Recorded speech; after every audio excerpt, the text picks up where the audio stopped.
하나님의 생각이라는 제목으로 같이 말씀 나누겠습니다. 여러분 금방 그 프랑스 올림픽 다 보고 계신가요? 지금 소식 좀 듣고 계세요? 프랑스 올림픽 우리 한국이 거의 진짜 곱게 미쳤어요. 정말 화력이 아주 대단합니다. 원래 그 계획이 금메달 5개가 목표였대요. 금메달 5개가 목표였는데 지금 여러분 오늘 아침 확인하니까 금메달 몇 개인 줄 아세요?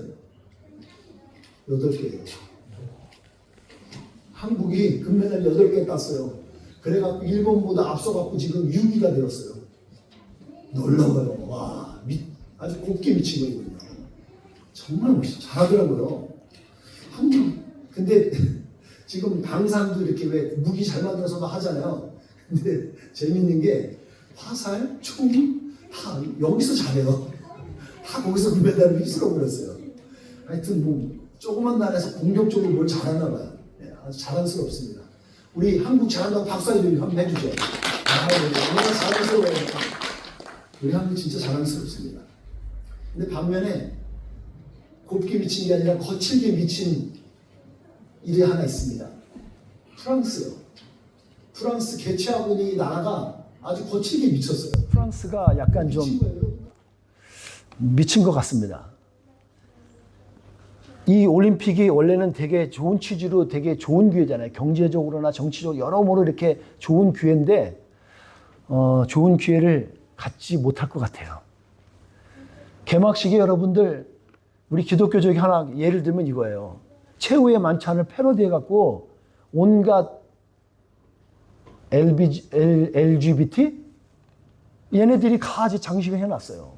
와, 이거 끔찍합니다, 진짜. 제가 생각할 때는요, 이번 프랑스 올림픽이 역대 최고 월스트 중에 하나 들어갈 겁니다.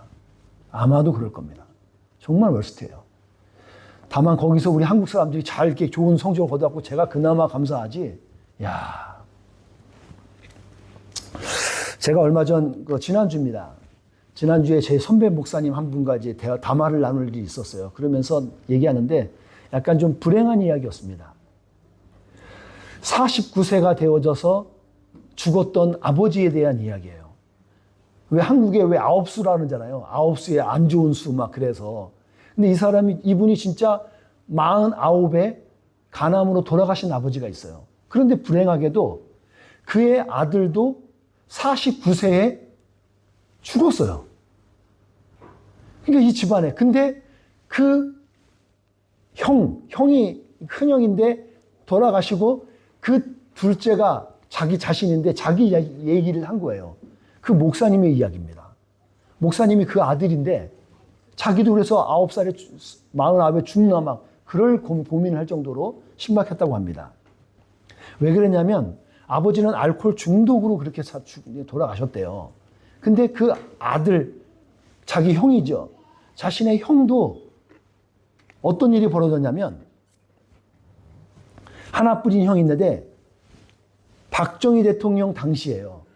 박정희 대통령이 다스리고 있는 그 통치 시대 때 저는 모르는 사람인데 김계원 비서실장이라는 사람이 있었답니다.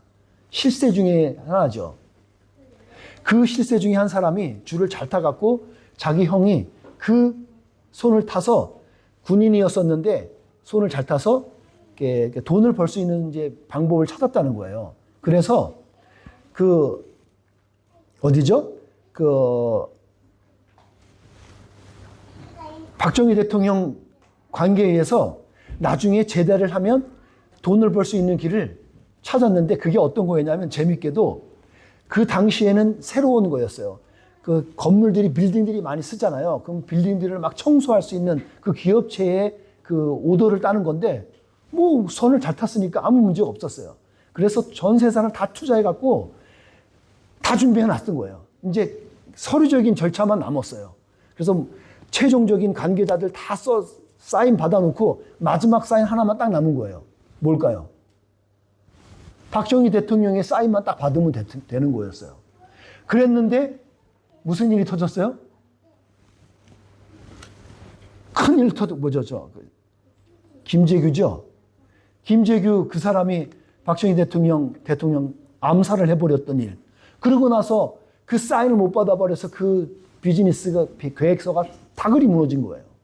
그래서 이 사람은 그 형님이죠. 그 모든 계획이 숲으로 돌아갔어요. 모든 재산을 다 해놨는데, 준비해놨는데 안 된 거예요. 못하는 거예요. 그래서 절망에 빠져갖고 그 촉망받던 사람이 완전히 절망에 빠져서 계속 그냥 집안에만 있으면서 자기 집안도 다 돌아보지 못하고 그렇게 살다가 집에서 그냥 무기력하게 돌아가셨다는 거예요. 촉망받던 인생이 전곡점이 마지막 결제가 못 받아갖고 그냥 무너진 거예요. 인생의 전곡점이 될 수 있었고 진짜 터닝 포인트로 확 다른 세상을 살 수 있었어요. 알다시피 여러분 청소하는 거 엄청난 일이잖아요. 지금 한국적인 기업으로 받는 거예요. 그러면 전국에 있는 모든 빌딩들을 주관해서 비즈니스를 할 수 있는 사람이었는데 그 기회를 놓친 거란 말이죠. 그 선배님은 자기 자신도 49세에 돌아가실까 봐 염려했었는데 이분은 목사가 되어져서 여러분 지금 어떻게 하고 있냐면 이 나라에서 주는 골드카드 가지고 있으면서 나라에서 주는 연금을 꼬박꼬박 잘 받고 잘 살고 계세요. 네. 여러분 오늘 저는 여러분 가운데 말씀 안에서 여러분의 인생의 터닝 포인트, 진짜 하나님께서 새로운 길을 인도하시는 오히려 그런 터닝 포인트의 기회가 되어지기를 바랍니다. 오늘 우리가 읽었던 본문 이야기 보면 앞에 이야기했던 거하고는 정반대예요. 끔찍했던 심판으로 고생하고 고난의 시간을 받았던 그 이스라엘 사람들, 그들에게 이제 회복된다는 약속이 주어지는 그 전곡점이 주어지는 거예요. 회복의 터닝 포인트가 이루어지는 거예요. 어찌 보면 우리가 예레미야서가 52장으로 되어 있거든요. 근데 그 중에 29장이 오면서 말씀의 터닝 포인트가 이루어지는 거예요. 전곡점을 찍고 이제 회복의 새로 회복되어지는 그런 말씀으로 이제 이어지는 그런 터닝 포인트에 와 있습니다. 제가 이것을 보면서 오늘 지난주 설교하면서 제가 다시 한번 체크해 봤더니 제가 하나 실수했던 게 있더라고요.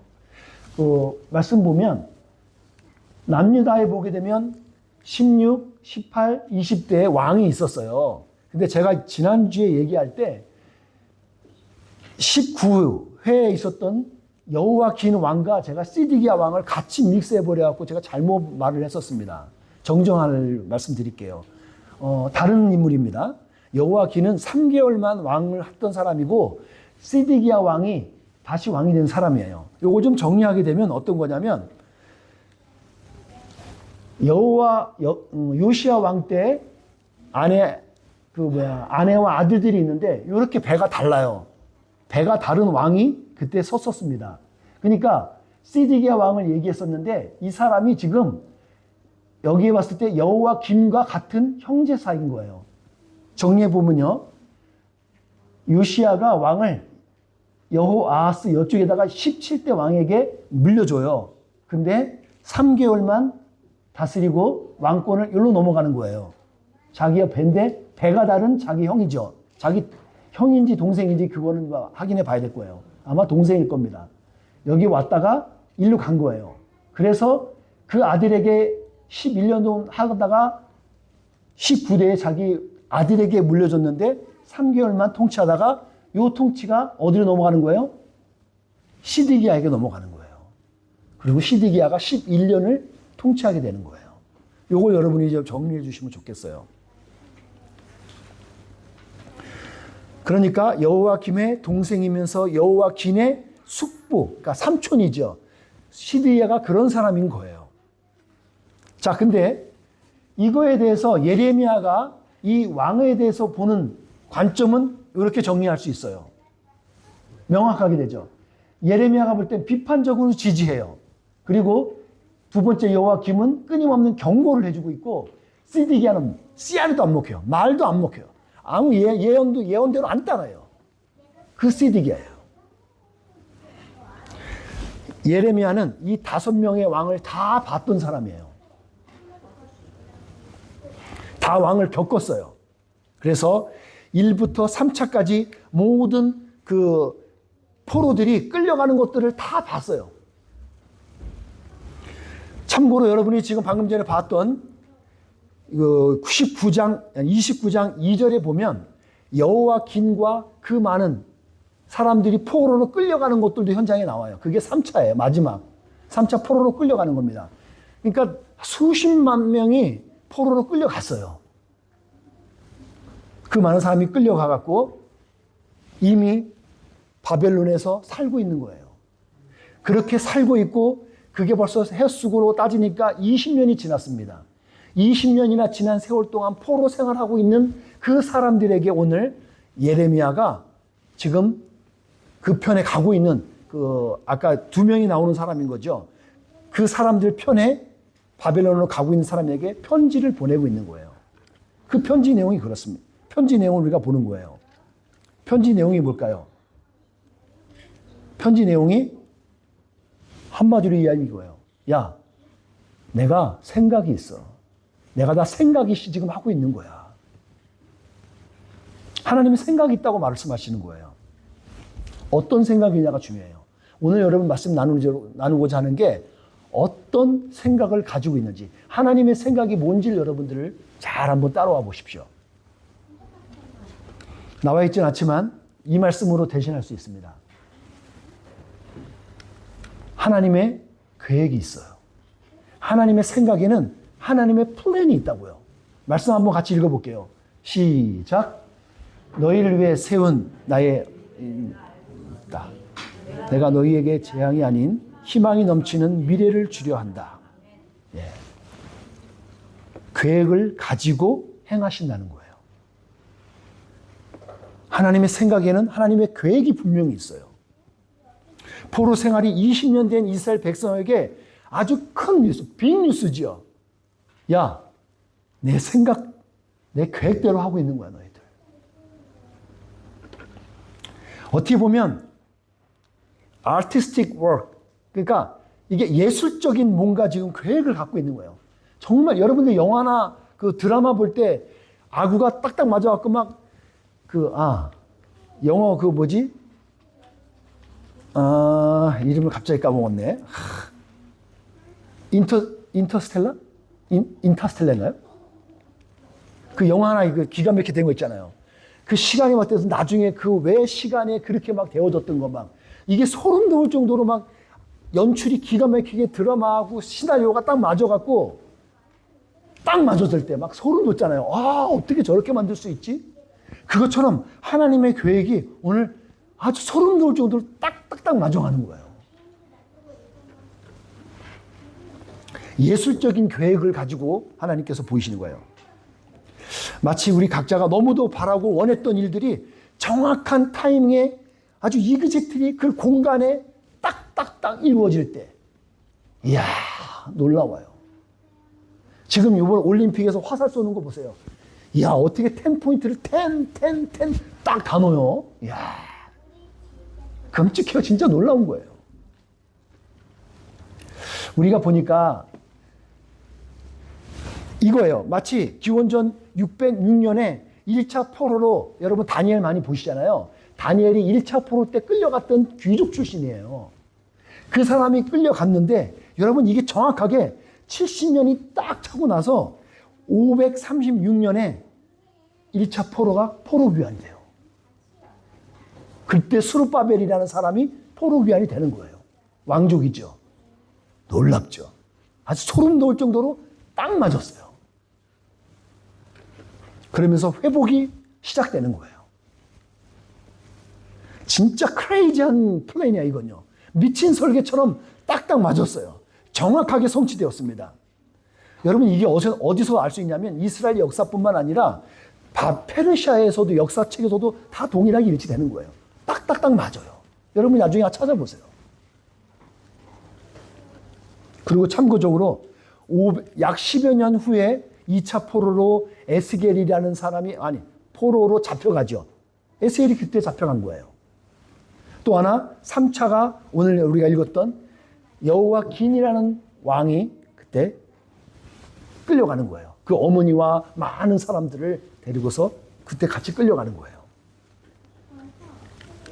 20년이 지난 이스라엘 백성에게 지금 뭐라 그러는 거예요?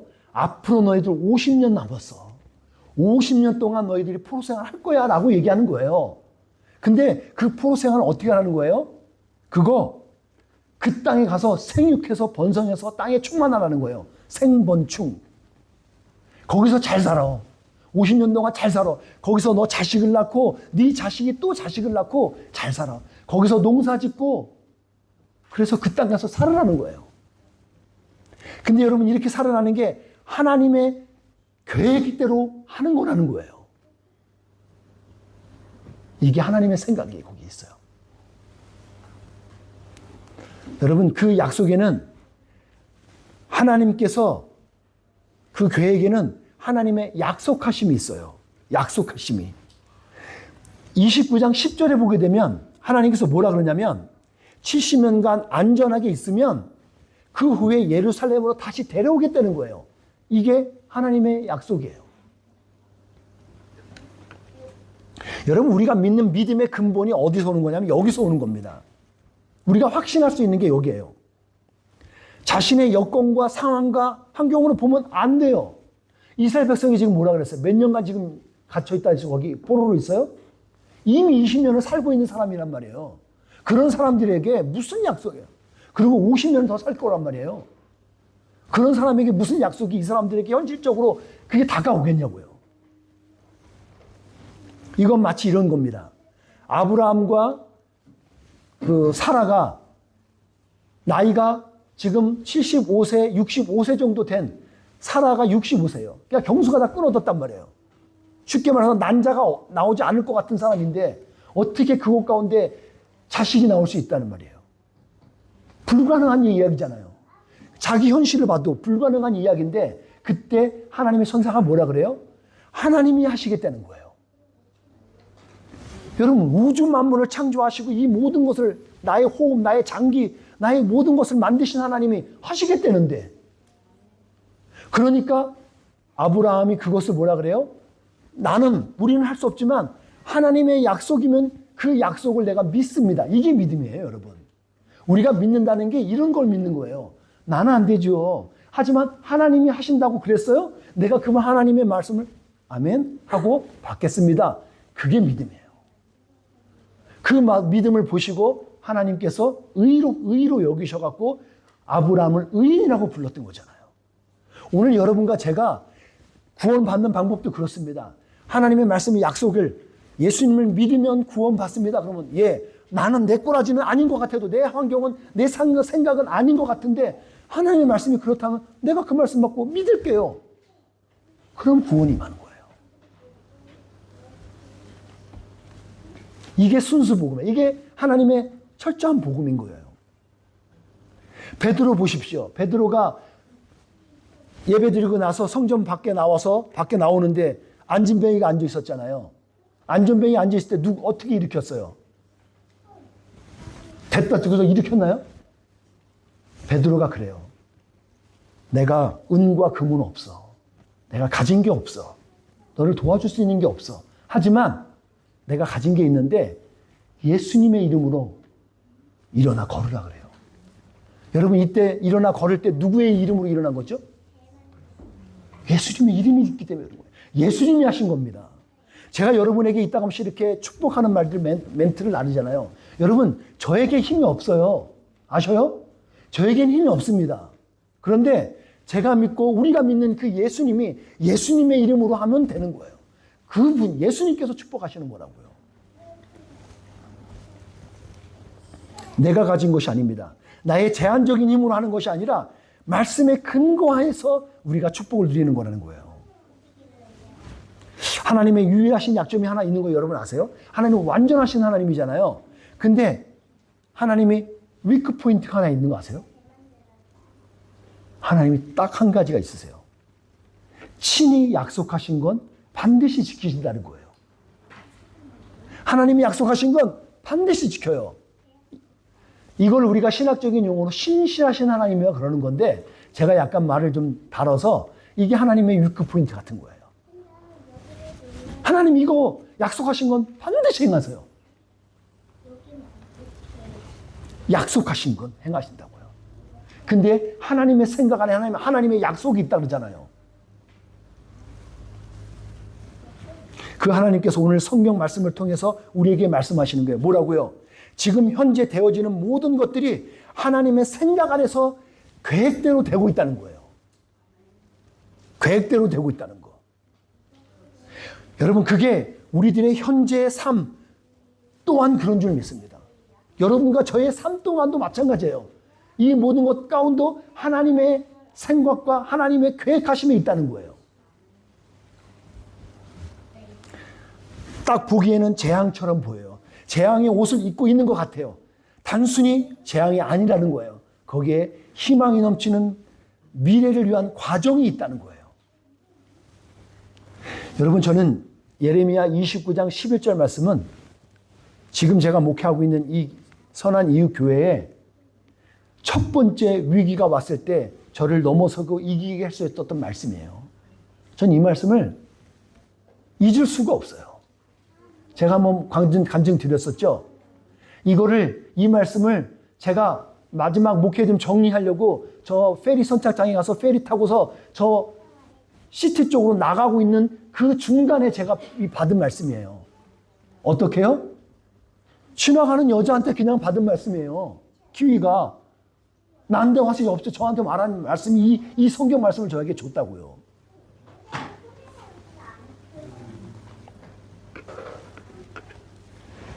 그러니 여러분은 오늘 주어진 심판들, 어떻게 보면 우리도 말씀 안에 살다가 내가 원하지 않는 삶들이 우리에게 주어질 때가 있어요. 이거 하나님 나를 좀 혼내시는 건가? 왜 오해할 때도 있고요. 어떠한 모습이든 간에 지금 힘든 일이 우리 가운데 있을 수 있어요. 여러분, 그때 불평이나 불만하지 마시고요. 그냥 순종함으로 오늘의 삶에 충실하시길 바라요. 이게 하나님의 계획하심에 다 있어요. 하나님은 신실하시니까 모든 것 가운데 하나님의 계획하심이 있다는 거예요. 여러분과 저를 이 땅 가운데 뉴질랜드에 왜 보내셨을까요? 여러분 생각해 보시나요? 여러분 이 자리에 왜 계세요? 그 많은 교회에 왜 선한 이웃교회에 와 계실까요? 다른 나라도 많이 있는데 왜 뉴질랜드에 왜 우리를 보내셨을까요?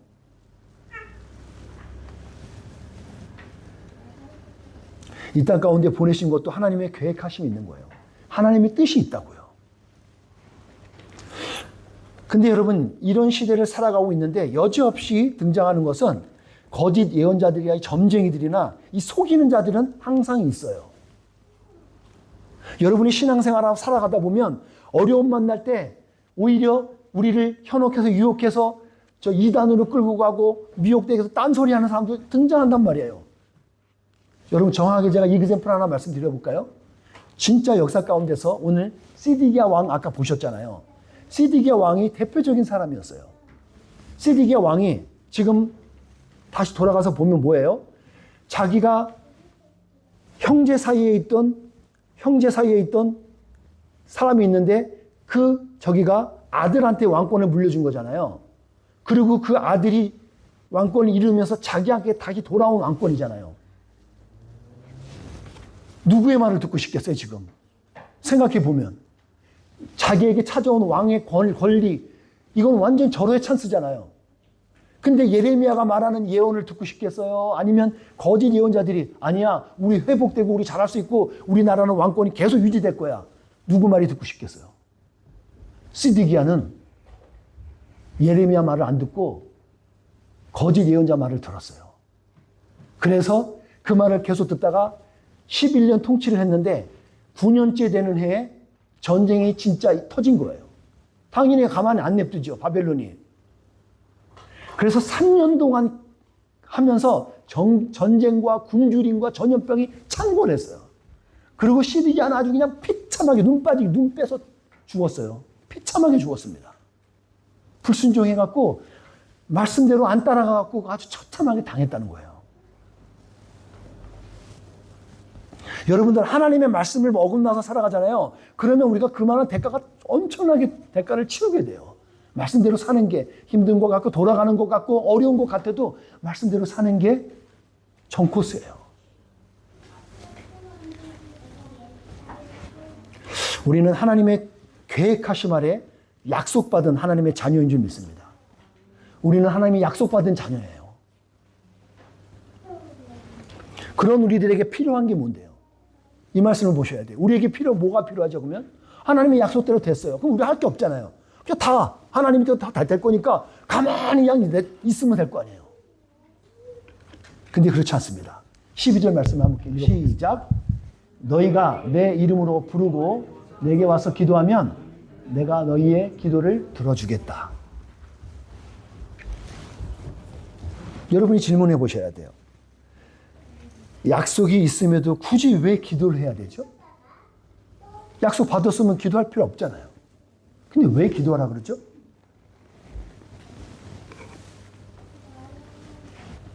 하나님께서 반드시 약속을 준행하시는데 우리들의 입장에서는 한 가지 이해하기 어려운 게 하나 있어요. 우리들이 이해하기가 어려워요. 우리 입장에서는. 하나님의 관점에서 그렇겠지만 그 응답이 하나님의 때와 방법을 하신다는 거예요. 하나님의 때와 방법을 하셔요. 그걸 우리가 몰라요. 맞죠? 여러분들은 하나님의 때와 방법을 아셔요? 여러분, 목회 당장 하십시오. 얼마나 쉬워요? 1년 후에 될 건데, 1개월 후에 되는 거 딱 알 텐데. 어떤 방법도, 하나님의 사람을 통해 누구에서 이렇게 할 거야. 말해주는 사람이 있으면 여러분, 뭐가 문제예요? 근데 안 돼요. 우리는 그걸 몰라요. 그러니, 어떻게 해야 될까? 그러니까 적지 않은 사람들이 어떻게 하냐면, 뭐 하나님께 맡기면 되지 뭐. 그러면서 체념해버려요. 말은 그래요.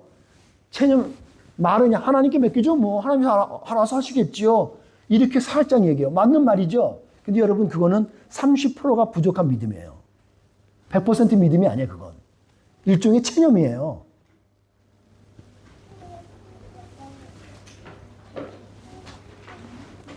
여러분, 성경이 말하는 것은 기도로서 구하라는 거예요. 이해가 잘 안 되는 갈림길이 바로 여기서 이루어지는 거예요. 우리는 이해가 안 되는 거예요, 여기서. 아니, 알아서 하신다고 약속해 주셨는데 기도는 또 왜 하래? 잘 들어보세요. 굳이 기도해야 할 이유가 여기에 있어요. 그 비밀은 기도하는 동안에 하나님께서 주시는 때와 방법을 알아차릴 수 있기 때문에 그런 거예요. 기도할 때 알 수 있어요. 여러분 그거 경험해 보셨죠? 뭔가 사모함으로 바라고 기대하고 막 기도했던 것들. 여러분 그런 거 있죠? 갈급했던 것들. 그런데 갈급하고 구하고 찾던 것이 누구에게 잘 찾아지나요? 그 사람에게 보여요. 예를 들어 볼게요. 숨은 그림 찾기가 아니라 보물 찾기를 했어요. 여러분 누구에게 보물 찾는 그 쪽지가 그 종이가 누구에게 보일까요? 간절히 찾는 사람에게 보여지는 거죠. 숨어 있는 거를 찾는 사람이 찾을 수 있는 거예요. 마찬가지인 겁니다. 하나님의 뜻과 하나님의 방법도 내가 기도하는 사람에게 다 보여진다는 거예요.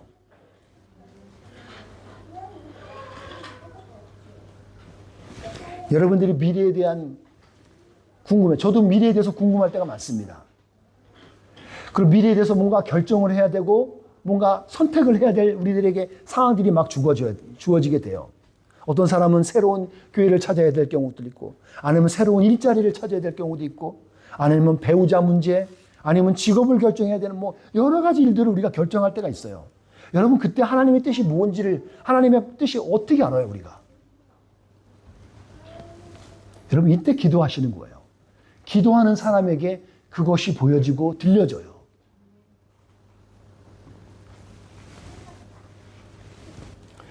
여러분 기억하실 게 있습니다. 하나님께서 우리에게 기도를 응답하실 때 그 응답이 포장되어 있다는 사실이에요. 그냥 선명하게 다이렉트로 쭉 말해주면 얼마나 좋아요. 근데 포장되어 있어요. 어떤 거는 고난이라는 것으로, 어떤 것은 훈련이라는 것으로, 어떤 것은 인내라는 것으로 포장되어 있어요. 그 프로세싱이 있어야 우리가 응답을 받을 수 있어요. 근데 우리는 일명 직통계시를 원해요. 아씨, 이왕에 말해줄 거면 좀 화끈하게 팍 말해주면 되지. 왜 이렇게 어렵게 줘요? 하나님의 방법이 그래요. 이스라엘 백성은 그걸 50년을 더 기다려야 됐었어요. 근데 결국 하나님은 이루셨다는 거예요. 여러분들, 우리도 마찬가지 아니겠어요? 오늘 우리에게 주셨던 것들, 여러분에게 주었던 비전들 있죠.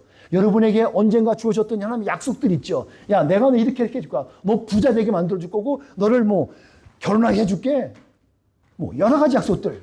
내가 너를 통해서 하나님의 복음을 증거할 거야. 말씀하셨던 내용들 있죠. 분명히 말씀 받았던 거죠. 근데 안 되고 있잖아요.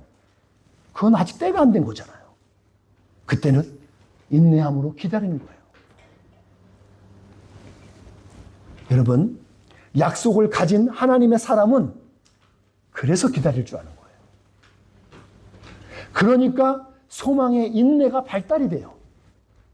소망 가운데 인내하면서 발달하고 기다릴 수 있는 거죠. 그리고 기도할 줄 아는 거예요. 기도할 줄 알아요. 기도와 간구를 통해서 응답받는 법을 알거든요. 경험해 봤거든요. 사랑하는 성도 여러분, 하나님의 생각을 여러분의 심장에 품으시는 그런 품는 역사가 여러분 가운데 있기를 축복합니다. 기도하겠습니다.